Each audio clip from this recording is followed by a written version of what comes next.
back afterwards because I'm not quite done yet. So I apologize. My brain is a little frazzled because on the drive here I was thinking, am I going to be late? Am I going to be late? Am I going to be late? And I hate being late. Even if I'm just attending the khutbah, I hate being late, so much less if I'm giving the khutbah. So this is part 2. If you remember, about a month ago I gave part 1. And the name of the khutbah is the first Hajj. Kinda. Right? And we didn't speak about Hajj at all. We spoke about the Muslims being persecuted in Mecca. They went to Medina. There were 3 battles. The Muslims won the first one, lost the second one. The third one was a stalemate, where Mecca tried to exterminate every man, woman, and child in Medina. And then all of that, I said, was background for what was to happen next. Because the Prophet ﷺ had a dream that they would make Hajj. The people who just tried to kill them, we're going to go to them now. Now, they came to us 3 times to try to kill us. Now we're going to go to them to make Hajj. That was the context. So that's where we're going to continue today for part 2 of the khutbah. So Quraysh learned that the Muslims are coming to make Hajj. And just as there is now, back then there was a Hajj season, right? We had our Hajj season, Dhul Hijjah, it was a couple months ago or so. There was a Hajj season back then as well. It was a big deal. People would come from all over Arabia, and it was a big event. People would come and trade and sell, and Mecca, they would charge you a fee. There was like an entrance fee, like you're going to Disney World or something. You can't just come in for free. Based on how much goods you brought to sell, they would charge you like a tax, right? So this was important for Mecca. So the Muslims are going during Hajj season, and Quraysh learned that the Muslims are coming. And they're so happy. Why? Not because they want the Muslims to make Hajj, but they figured, this is our chance. We tried to kill them 3 times, now they're coming to us, so we're gonna kill them. But we have to do it before they get to Mecca. Mecca is a sacred place. Mecca is off limits. Even the pagans of Mecca, they had certain customs that they stuck to. They were a very patriarchal society. There was a society that stuck to the rituals, to whatever their fathers and forefathers did, and the sanctity of Mecca was something that was not to be crossed. So once you get to Mecca, you're safe. So they figured, we have to kill them before they get to Mecca, so we're going to try to ambush them. So the Muslims are sending out scouts because they anticipate this happening, and the Quraysh are sending out scouts, try to figure out when is the best time to ambush them. And you recall, there's 1,400 Muslims going to make Hajj. So Quraysh gathered as many soldiers as they could, their soldiers and from the neighboring tribes, to go and to intercept the Muslims. And the leader was Khalid bin Walid. Khalid bin Walid would later accept Islam, and he was one of the great Muslims.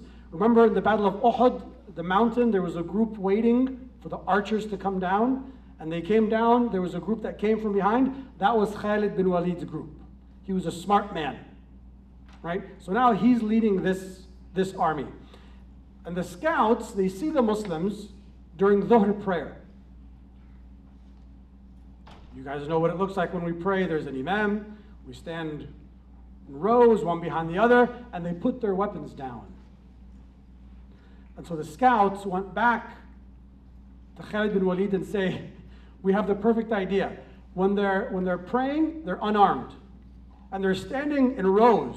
Like that's the easiest way for us to kill them. They're just one after the other. So let's get them at the next prayer. So that was actually Dhuhr. They didn't know that, but they saw them while they were praying Dhuhr. So their plan now, all right, fine, we're going to follow them, and we're going to catch them at Asr prayer. So they do that. They're following them, and then it's time for Asr. But something happens. Something happens in the few hours between Dhuhr and Asr that day. Allah reveals the verses about Salat al-Khawf, prayer in fear. If you are afraid that you might be attacked, you're allowed to pray differently. So you pray in rows as you normally would, but only half of the group prays. And the other half stands guard with the weapons and then halfway through their prayer, you switch. Allah revealed it in that gap between Dhuhr and Asr. And so the next time Quraysh sees them, they're praying differently. They said, hey, this isn't how they prayed just a few hours ago. Right? And so they went back. They said, now is not a good time. So the Muslims were safe. This is to show you that Allah is with them, that Allah is on their side. Now they knew that Quraysh was after them. And so they wanted to try to avoid the main road. So they took an alternate road. Now the main road is always the easiest road, because people naturally want to take the easiest path possible. This alternate road was not easy. It was full of rocks. They were jagged. You could fall. You could hurt yourself. If you ever walked on jagged rocks for a long time, you'll know that it's very difficult. The Muslims, their feet were soaked in blood because they were taking this alternate route. And back then, they didn't have 4x4s. They didn't have pickup trucks. They didn't have boots. Most of them, their shoes were leather socks. So you're walking on rocks, some of them very sharp, with nothing more than a leather sock. And they're taking this path. It's very difficult on them. You can easily break your ankle, strain your ankle. You could fall. Anything can happen to you. Your animals could get hurt. But alhamdulillah, they took this alternate route, and they made it.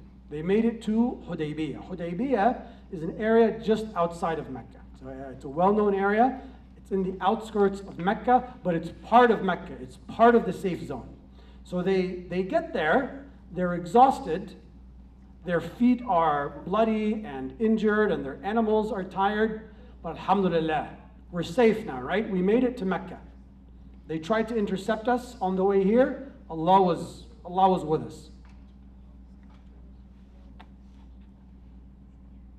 In Hudaybiyah, there's a well. It's a small well. Now, when you make a trip, you plan your trips by what? By gas stations. Because you need gas. If you have an electric car, you have to, right, Tesla supercharger and whatnot, and you have to plan your route based on gas or electricity. Back then, you planned your route based on wells, based on water. This was the desert. If you're not careful, you could die pretty easily. So Hudaybiyah had a little well. So a few of the Sahaba go, they drink, and the water's gone. This was a small well that didn't produce much water. And how many Muslims are there? 1,400. And they have their animals.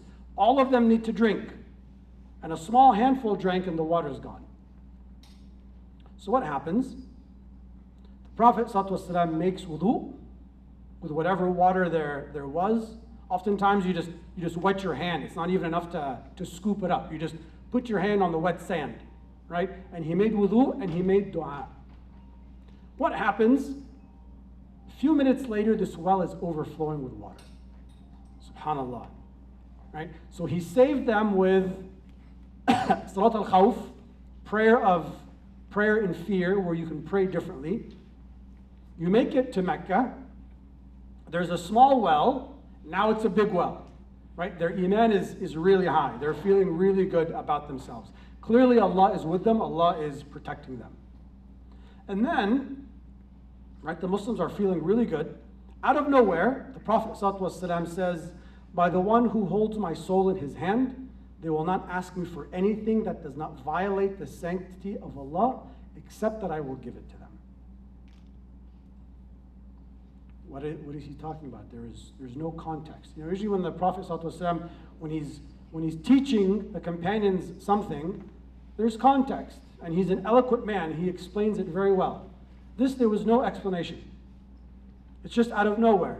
They're drinking, they're feeding their animals, and out of nowhere.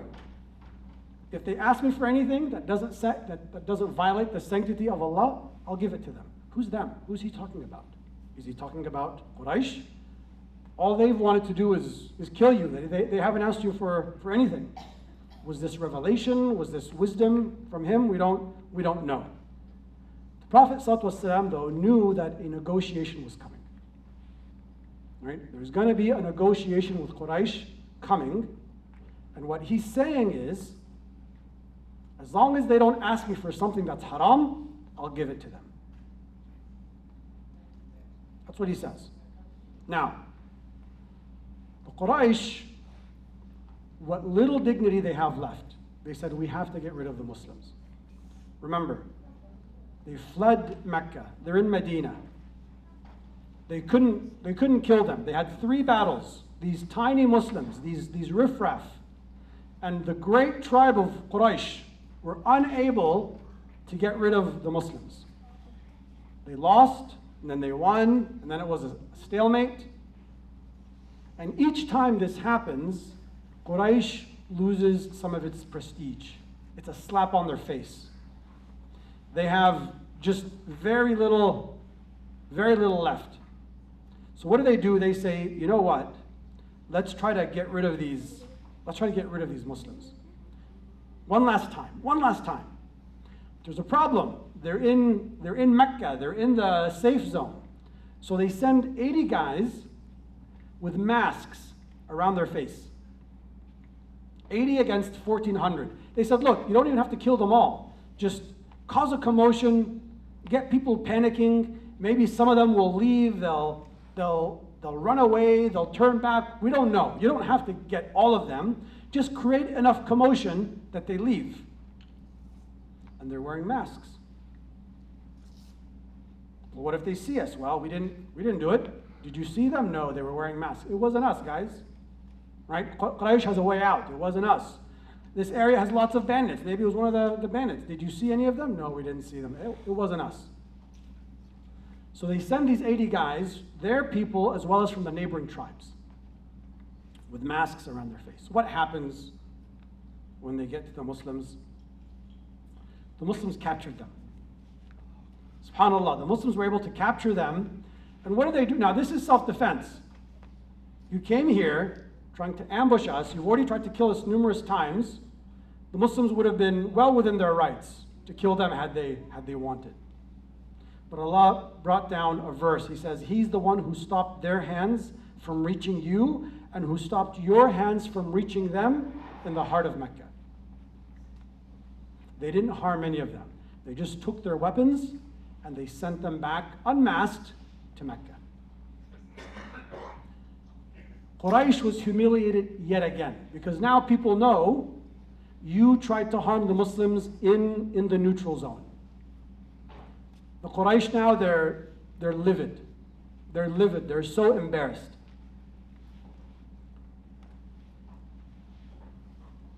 But what can they do? The Muslims are here, and that was our last attempt. Now, Quraysh is in Mecca, but there are neighboring cities, some nearby, some a little further, and some of these tribes are large and very powerful, and some are small. Some of the smaller tribes, adjacent tribes in neighboring cities, they started to get worried about the Muslims.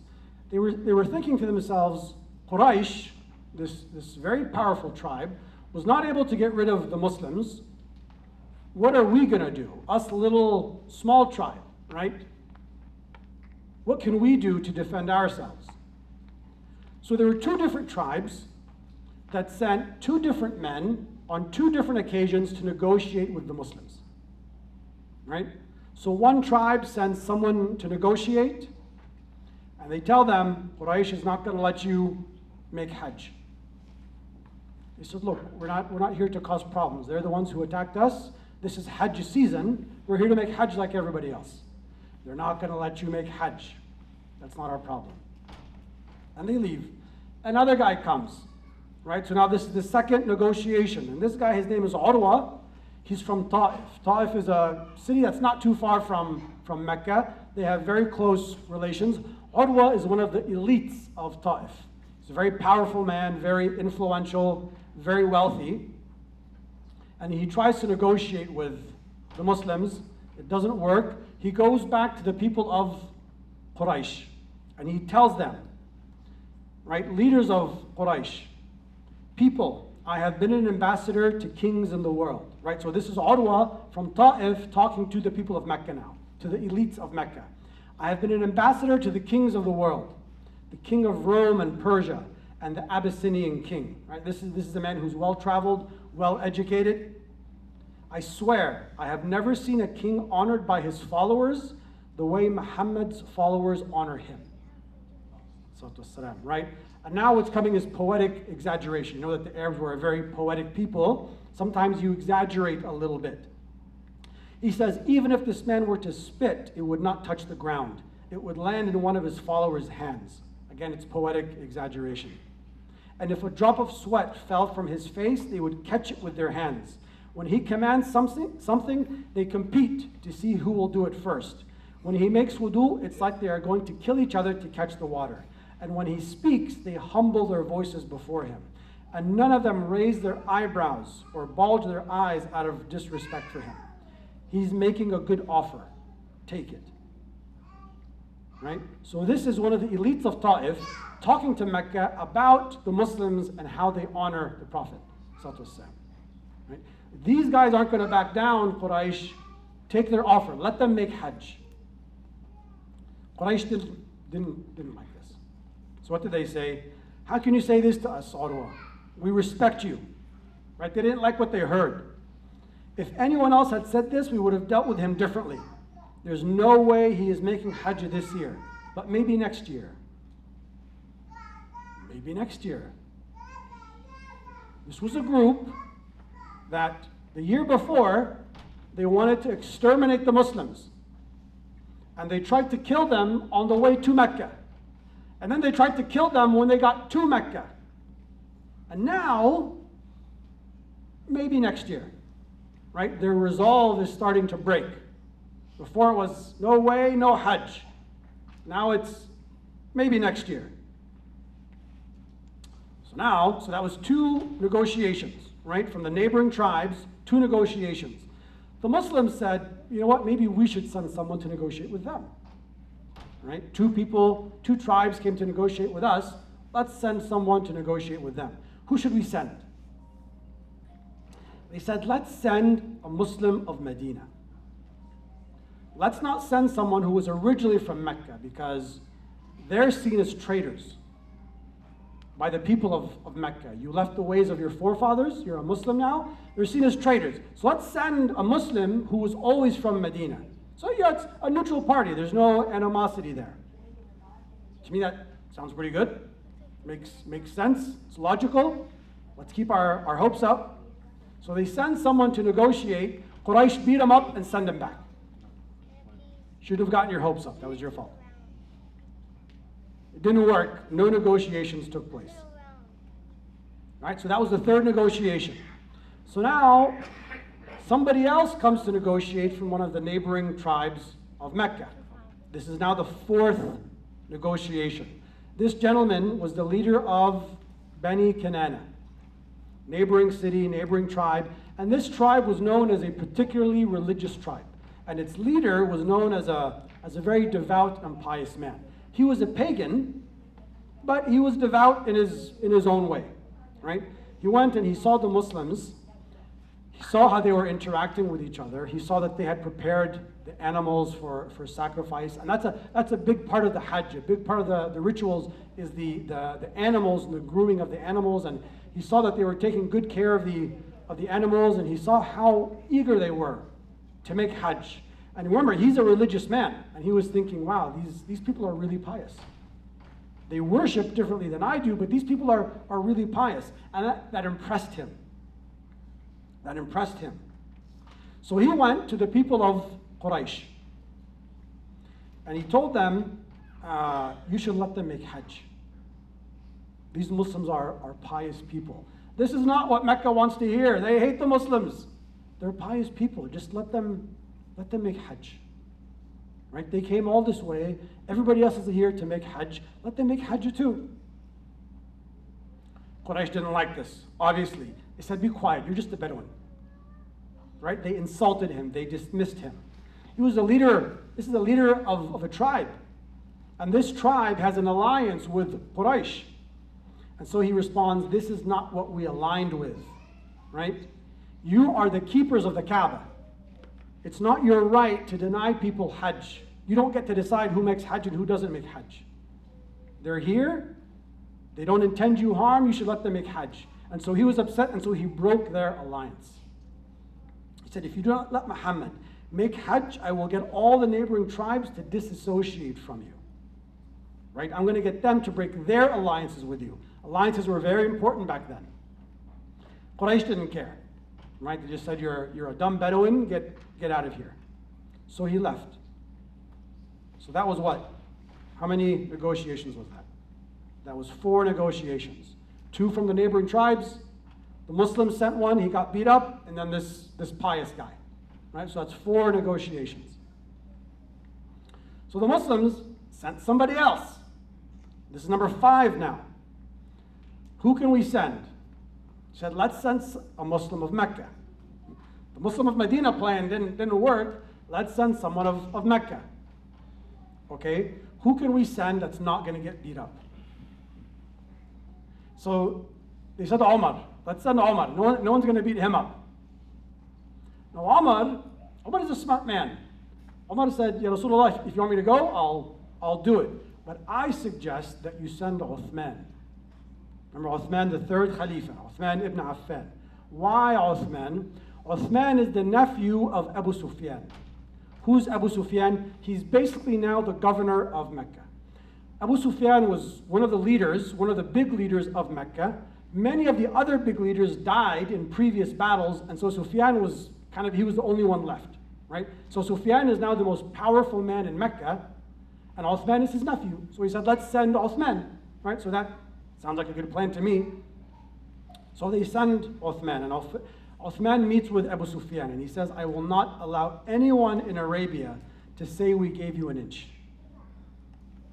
I will not allow anyone in Arabia to say I gave you Muslims an inch. Remember the context.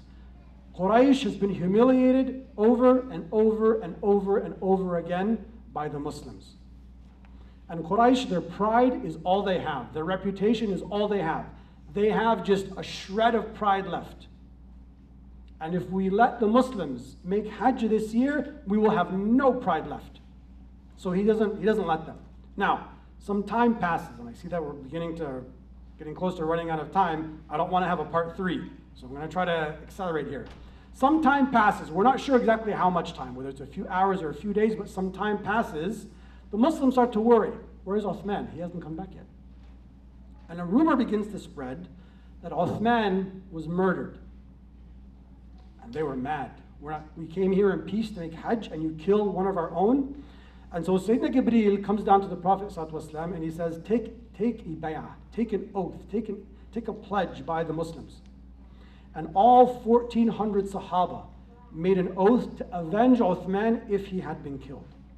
This is an ambassador, and what killing an ambassador is an act of war. Even nowadays, if war breaks out between 2 nations, you let the ambassadors and the diplomats return home. Even now, right? This has been a rule for as long as humans have been around. So they saw this as an act of war. They knew that they were outnumbered. We're on their turf. The neighboring tribes are there with them. There's a good chance we're all going to die. But they took the oath nonetheless. You're not going to do that to one of our own. So now, so eventually, Uthman returned. Right? And there was no need to go to war, no need for anyone to die. So now, Quraysh sent someone to negotiate. Right? So Uthman went back, and then a little while later, now Quraysh sent someone. This is now the 6th negotiation. The 6th negotiation to take place. This man's name is Suhail al-Dawsi. Suhail al-Dawsi, he was one of the elites of Mecca. He was very well spoken. Very quick on his feet, very sharp. He's one of those guys now, if he were alive today, he'd have a podcast or a talk show or something, right? This guy was very eloquent and very quick of tongue. So they sent him to negotiate on behalf of Quraysh. This is the 6th negotiation. So he gets to the Muslims, he walks around, he walks straight to the Prophet, no formalities, no hello, no welcome, no whatever. He says, let's document the negotiations, just right away. Let's document the negotiations, straight to the point. The Prophet says, okay. So they bring someone to start writing the terms that they agreed to. The Prophet ﷺ said, write in the name of Allah, the gracious, the merciful. Right? That's how we start things as Muslims. Suhail responded, I don't know who this, right? Iktib Bismillah ar-Rahman ar-Rahim. Write in the name of Allah, the gracious, the merciful. Suhail says, I don't know who this Rahman ar-Rahim is. I don't know who this gracious, merciful is. Write in the name of Allah. The Muslims were upset. Like, this is an insult to us. Bismillah ar-Rahman ar-Rahim, that's the sentence that we say more than any other. You're going to tell us not to put that in there? Muslims were really upset. And the Prophet ﷺ reminded them of what he said earlier. Remember, I will grant them anything they ask for as long as it does not violate the sanctity of Allah. As long as it's not haram, I'll give it to them. It's not haram to say in the name of Allah. So the Prophet ﷺ says, Aktub Bismillah, write in the name of Allah. Muslims are upset. The next point. The Prophet says, this is what Muhammad, the Messenger of Allah, has come to agree to. Right? We're making it formal. This is what we agree to. Suhail responds, by Allah, he says, by the way, the pagans believed in Allah. I don't know if you know that. The pagans of Mecca believed in Allah. The problem was they believed in many other gods in addition to Allah. They believed that Allah was too high, too powerful to pray to directly. So there were these lesser gods, right? You pray to these lesser gods, and then these lesser gods pray to Allah on your behalf, like a middleman, right? Or a middle god, right? So, but they believed in Allah. So they said, so Suhail said, by Allah, if we believed you were the messenger of God, we would not have blocked you from the house, meaning the Kaaba, nor would we have fought you. Right, Muhammad, son of Abdullah. And the Prophet ﷺ said, by Allah, I am the messenger of God, even if you call me a liar. That's basically what this guy was saying. Right, Muhammad, son of Abdullah. The Muslims were upset again. Right? Like, you have to have respect when you're addressing the Prophet. And this man, he's just no formalities, no hellos, no nothing. So they were upset at this second point. Now the Prophet says, maybe he was thinking, okay, fine, we're going to concede on these 2 points. They're relatively minor, so we can use it against them on the main thing. So the Prophet ﷺ says, you will let us be so we can make tawaf. Basically, you're going to let us make hajj. Right? You're going to let us be so we can make tawaf. Suhail responds, by Allah, the Arabs will never say that you were pressured into letting you go. Right? We're never going to say that we gave in to this pressure. But that can happen next year. It can happen next year. Muslims came all this way. Remember, it's a 2-week journey. It was a difficult journey. They were almost killed on the way. They were almost killed when they got there. They had their animals. This was a big deal. Imagine you go to Hajj. You save up for several years. How much does Hajj cost now per person? 5,000, 7,000, right? You save up for Hajj. It's Hajj season. You fly. You're flying into Mecca or Medina, and the customs guy says, sorry, you can't make Hajj this year. And by the way, no refunds for your hotel and your flight. Come back next year. Imagine how upset you would be. Imagine how upset you would be. That's what happens here. The Prophet ﷺ says, write that down. He agreed to it. He agreed to not make Hajj. The Muslims were stunned. Not only that they weren't going to be able to make Hajj, but that he so casually agreed that they weren't going to make Hajj this year. To them, it looked like he gave in too easily. They came because the Prophet ﷺ had a dream. And he told them, I have a dream that I'm going to make Hajj. And they all, 1,400 of them said, okay, you're our prophet. We're gonna go with you. We support you. It's a big endeavor to make Hajj. And he so casually said, no, guys, not this year, but we'll come back next year, inshallah. The Muslims were so upset. They were so upset. But he agreed to it. 4th point, if a man from Quraysh escapes to you in Medina, you have to return him to us. Right? Basically, if someone converts from Mecca and they escape, they make it to Medina, you have to give him back. This was a contentious point. The Prophet ﷺ agreed to it. And right at that time, right, so this man that was negotiating on behalf of Quraysh, his son had become Muslim, and his dad found out, and he kept him jailed and chained in his home, and he would beat him every day. He heard that the Muslims were here. He somehow managed to escape. He got to the Muslims, and he threw himself at the feet of the Muslims. And he was so happy, he figured, okay, now I'm finally safe from my father. But they had to return him.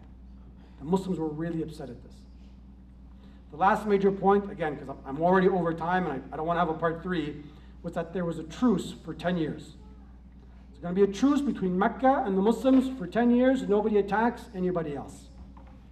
The Prophet ﷺ seemed to concede on every point, and the Muslims were so disappointed. Umar was the first to speak out, and he said, are we not on truth and they're on falsehood? The Prophet ﷺ said, Bala, yes. Are not those of us killed in Jannah and those of them killed are in hell? The Prophet ﷺ said, yes, Bala. Then why are we lowering our hands, basically taking the weak position? The Prophet ﷺ said, Ya Ibn Khattab. Right? So I'll say the part because it's very poetic in Arabic. It said, Ya Ibn Khattab. He referred to him by his last name. Inni Rasulullah, walan yudayihu Allah. I am the messenger of God. Walan yudayyani Allah. Allah will not allow anything I do to go to waste. He will not allow me or my message to go to waste. Umar left impatiently and upset. And he went to Abu Bakr and he asked Abu Bakr the same questions. Right? Are we not Muslims? Are we not on the right path? Our dead are in heaven, their dead are in hell. And Abu Bakr responded, Ya Ibn Khattab, O son of Khattab, Innahu Rasulullah, walan yudayya'u Allahu abada. He is the messenger of God, and Allah will not allow him or his message to go to waste. Side note, quick side note. Whoops. Umar would later say, right, that he prayed, fasted, and gave charity for the rest of his life in hopes that he would be forgiven for his outburst that day. Like he was so embarrassed later that that's how he addressed the Prophet. So the Prophet now, he knows that everyone is upset and disappointed. So he stands, so he says, stand and slaughter your animals and shave your heads, right? These are the rituals of Hajj. After you make the pilgrimage and, right, you go, you slaughter your animal, you shave your head, and that's the end of Hajj. No one gets up. Nobody gets up. This is a lifetime ibadah. You do it once in your life. And so,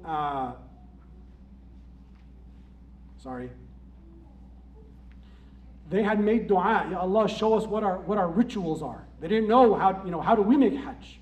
The pagans have their own way of making Hajj. How do we make Hajj? So Allah told them in various verses, this is how you make Hajj. So they were really eager to do this.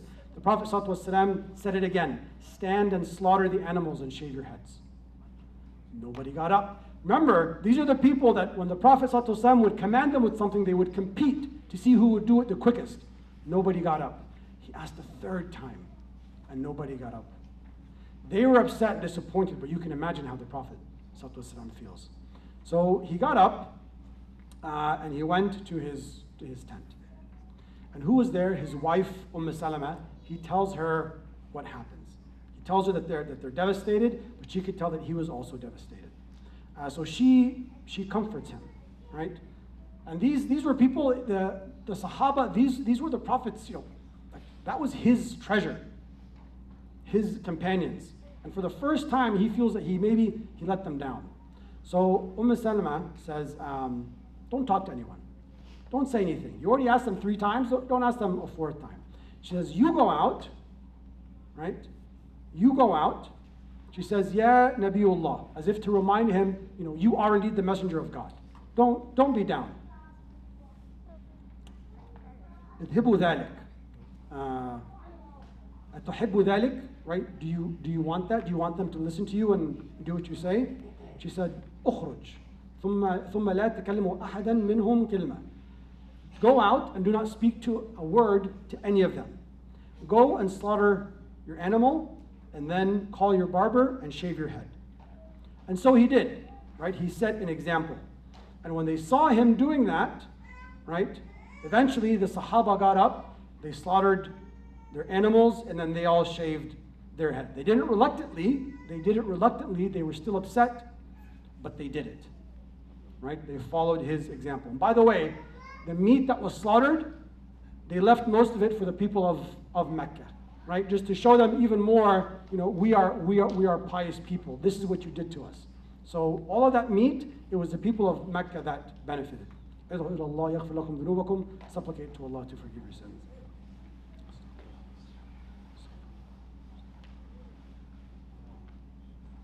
My dear brothers and sisters, I apologize so much. I have gone over.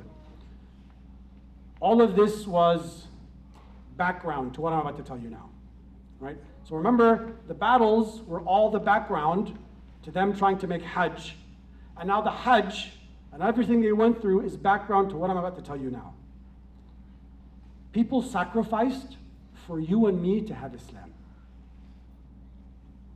People sacrificed for you and me to have Islam. Some people sacrificed a lot, some people sacrificed a little. Allahu A'lam. Your own parents sacrificed for you to have Islam. Appreciate it and take it seriously. Appreciate your faith. And the best way to appreciate it is to take it seriously. I'm not telling you to go in a cave and just read Quran for the rest of your life and pray. That's not what I'm saying. Take your faith seriously. Be proud of your faith. Be proud of who you are. You have the truth. On the day of judgment, your truth, your deeds will be like light, and people will come begging for you, begging for just a piece of your light. You have something you don't realize how valuable it is, all of us. So appreciate it, take it seriously. For the youth, I know it's difficult to be a Muslim right now. Wallahi, I know. I know how hard it can be. Be proud of what you have, and do not let anyone lower your faith in your own eyes. Value what you have. Oh Allah, bless us with goodness in this life and the next. Oh Allah, spare us from the torment of the fire. Oh Allah, do not let our hearts deviate after you have guided us. Oh Allah, do not let this world be our biggest concern or the extent of our knowledge. Oh Allah, bless us in our health, our wealth, our time, our family, and our friends. Wa aqim as-salah.